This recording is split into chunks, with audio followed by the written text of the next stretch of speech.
Hello મિત્રો, નમસ્કાર. NC classes ચેનલમાં તમારું હાર્દિક સ્વાગત છે.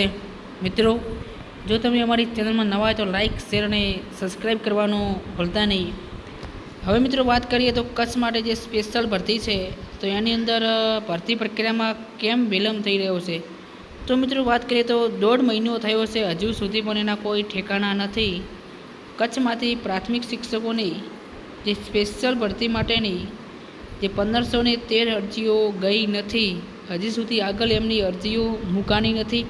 મિત્રો, એ પણ તમે જાહેરાત જે વિડીયોની અંદર તમને મોકલી હતી.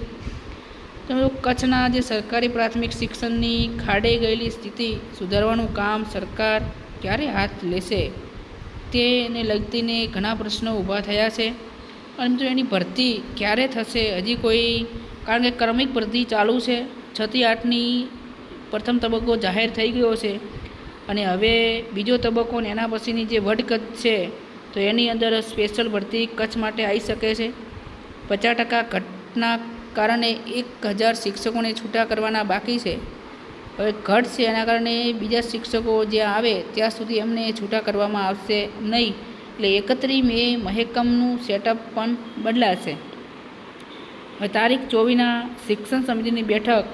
મિત્રો, કચ્છના જિલ્લા પ્રાથમિક શિક્ષણ સમિતિની બેઠક તારીખ 24 જુલાઈના બપોરે 12 વાગ્યે જિલ્લા પંચાયત સમિતિ ખંડ ખાતે અધ્યક્ષ વિરમભાઈ ગઢવી દ્વારા યોજાશે.